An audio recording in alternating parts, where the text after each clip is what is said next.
My religion.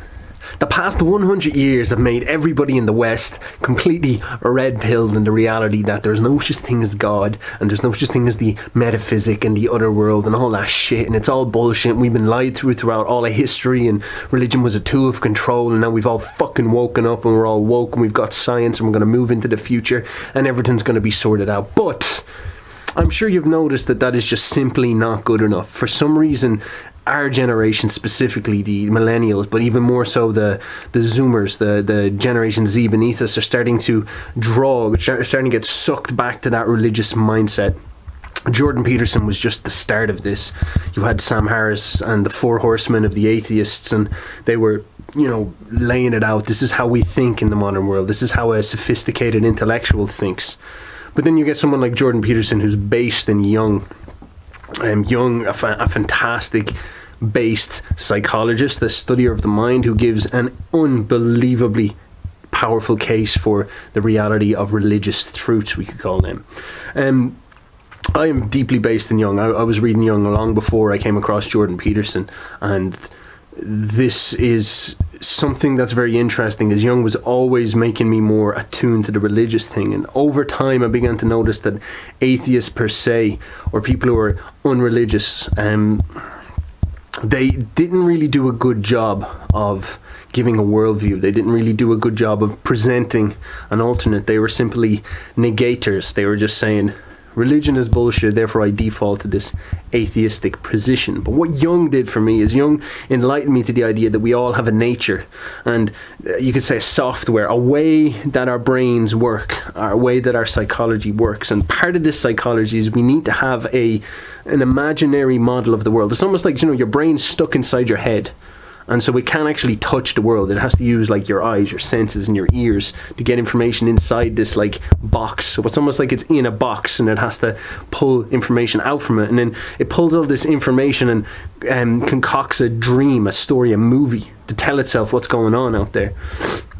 And this is quite straightforward when you've got eyes and all that stuff. When you're trying to imagine the utter massive scope of reality, and you're trying to imagine the shape of the world and all that stuff, you need to create a giant dream, a worldview, in order to do that for you. And this is an incredibly sophisticated and complicated idea, because we need to, on one sense, have a worldview, but we need to also have a worldview that we share with other people, because it's almost like whatever worldview you have dictates what type of game you're playing. It dictates the way your emotions express themselves, and then morally you express yourself. And so if we're all Christian, we'll have a very clear sense of what patterns equal evil, and then we'll our emotions will react to that. Anybody who being insanely deceptive or nihilistic or are sinning and calling God a dick, like that, those people will be directly framed as evil.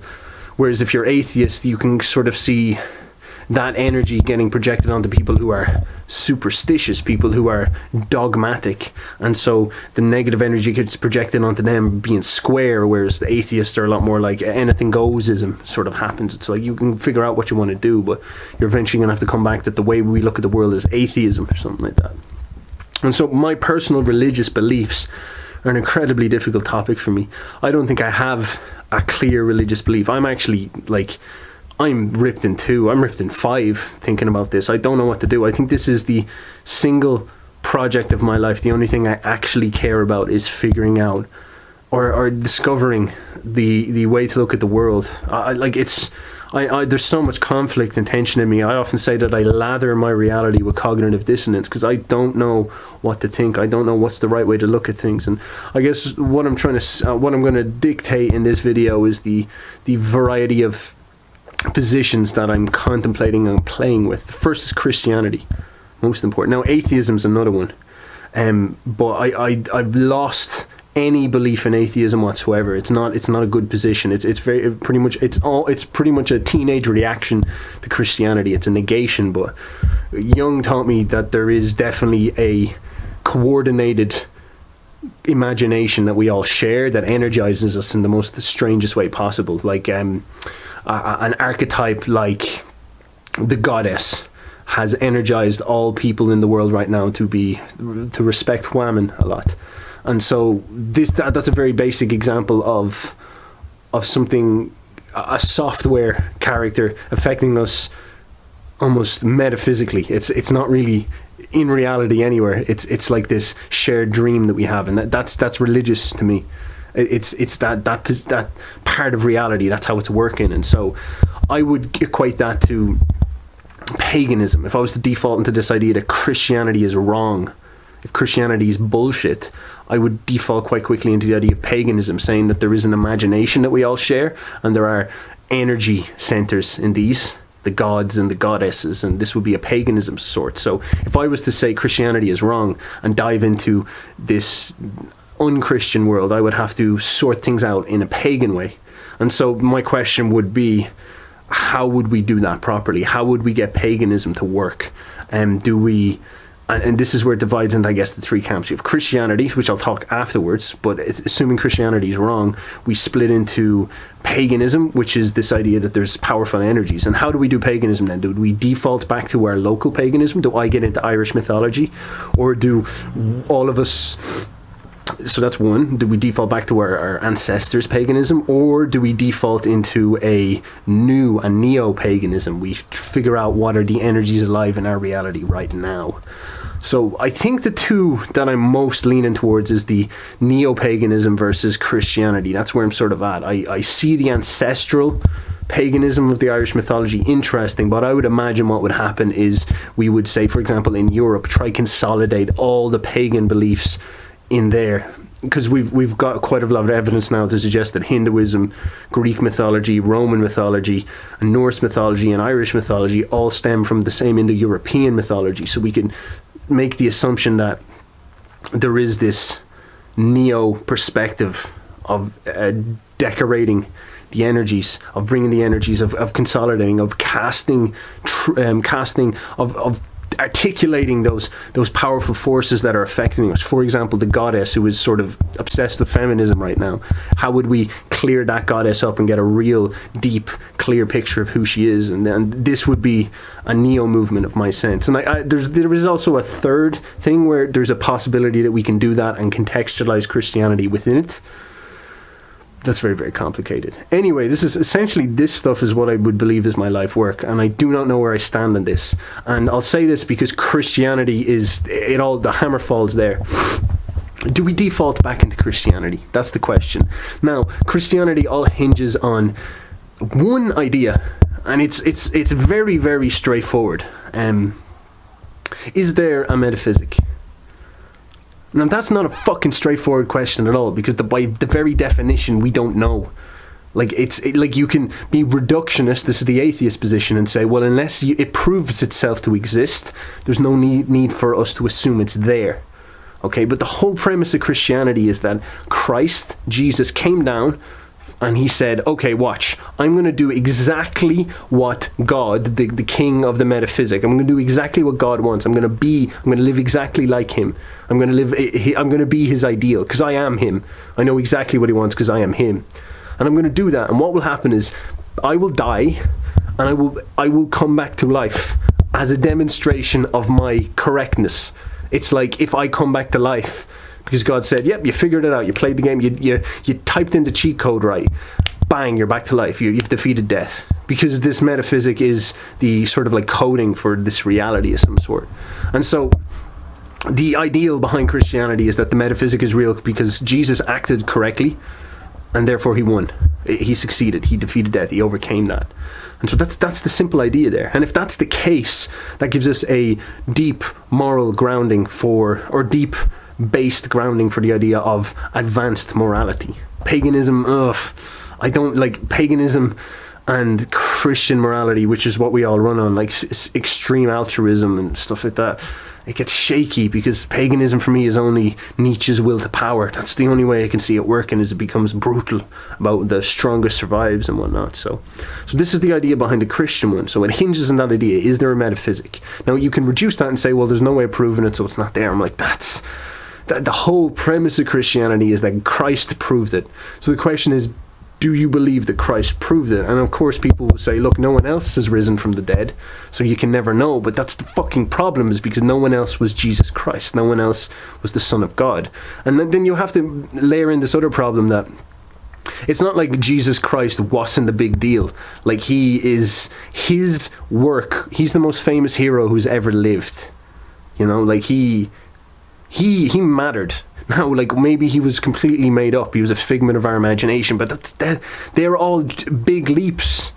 Like, it's quite astounding to me to say that Christ is not real, or is all a lie, because a metaphysic is too insane of a leap. And I'm like, it's a very insane leap to say that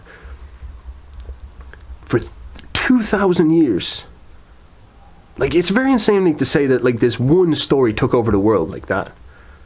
How stupid do we have to assume that humans are to fall for something like that, you know? Maybe you're misanthropic, and that's what I notice when you become atheist. You become slightly misanthropic. You say, yeah, well, humans are stupid. Of course they'd fall for that. And I'm like, are they? Are they really that dumb? You know? These are the people who climbed out of the fucking jungle. These are the people who figured out how to eat without, like, the internet and without, like, advanced, you know, without supermarkets and shit like that. Like, are these people that dumb? Were people that prone to bullshit back in those days? You know, like, it's not straightforward at all. Like, the Christ story it all hinges on that, and it all hinges on that premise of the other world, of the metaphysic of heaven. So that's one thing that's really important with Christianity. And if Christ was legit, that wipes all those other things off the table. Like, you can't take paganism seriously if Christ was legitimately from the other world. If he was the real deal, well, then obviously you'd fucking put all your coins on him. You'd be like, oh, shit, I'm gonna follow his shit. And if he wasn't, if you're going to make that assumption that he is, and then you go into the pagan idea, you kind of lose the Christian morality with it. And the Christian morality is that idea of universal values, universal rights and all that. And that's a dangerous fucking road, man. That's not straightforward at all. That's a scary, scary thought. And this is essentially the Nietzschean point of view. The neo-paganism is in essence the Nietzschean point of view. Now, I'm talking about a pretty advanced form of neo-paganism. A lot of people bastardize this. And a lot of people getting into this shit are doing it very subconsciously. They're very getting led by their desires. But they don't really get how fucking intense this shit is.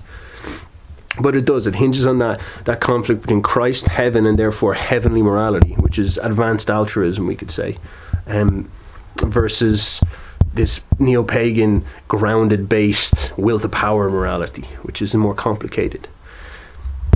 Nonetheless, there is also a problem within Christianity. Like, what do we do about the Catholic Church? What do we do about denominations? Like, I grew up in a Catholic country, but how can I put my faith in something that has a mass infrastructure of pedophiles?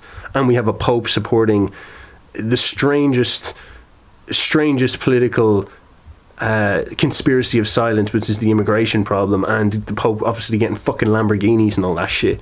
Like, how does that work? How can I put my bets on that institution, the Catholic Church? That's a problem. And so, is the right way to do Christianity, you read the Bible and be like a sort of neo-Protestant? You just do it for yourself, because Christ himself says you should go into your room alone and pray in a silent, dark room where no one can see you, because God sees you. Interesting thought. Now, I think there's a lot of credence to that, but then there's a fucking another problem there. It's because if you disregard the Catholic Church, you're disregarding the institution that brought Christianity to the mainstream. That's a big problem. That's a really big problem, because you can't, it's like throwing the baby out with the bathwater. If you say, oh, well, the Catholic Church is a conspiracy of evil people, well, then why don't you assume that the story that the Catholic Church presented to us all isn't part of that conspiracy? Was Christianity an attempt to control the masses? And have we woken up to that? And so huge problems for me. Huge problems for me. There's probably a lot more into this that I don't really know, but this is my general overview of my religious situation, and I'm not grounded in anything right now, and I'm still trying to figure it out. And one thing I did for a long time was read my dreams in order to try sort this out, and I do believe this is my life work. Like, I am hammering through this artistically the best I can, but it confuses the fuck out of me, people. I don't know what's up, I don't know what's down, and I think this is where the hammer falls. This is the most important thing to sort out. I'm fascinated by the neo-pagan thing, and I'm fascinated by Christianity, but the gender war, the conflict between the genders, rooted in the spiritual position, the conflict of European and American, or we'll say European ancestry identity, is a religious problem. It's spiritual. The conflict between globalism and nationalism, it's religious. It's religious in its connotations. I think this is the root problem, and it is incredibly difficult to sort out. I do not know what to make of it. It's very, very strange, very, very hard, very, very difficult. And there's a lot of smart people working on it, but I don't know what to do. So there was a whole big video of I don't know. People, write down below and tell me your position on religion and Christianity and all that jazz and drama. Tell me where you're at, what you're feeling, what you think. Share this with anybody in any religious groups, you know, because I'd love to get this conversation going. I don't think any of this stuff is straightforward, and everybody, like, there's a lot of people who have the answer and they're like based in one position, and look, I'm fine with that, but I don't think it answers any of my questions here, you know. So yeah, give this a share, give us a like, give us a comment, and be sure to check out the links in my description. One of them is my email list, where I'll be talking a little bit. I'm trying to set up a community called Young Man, which is taking Young's teachings and making them more applicable to millennial men. And also, if you feel like supporting my channel, I've got a PayPal down there, so pop that in. Thank you very much for your time, and I will see you later. Bye bye. Bye bye.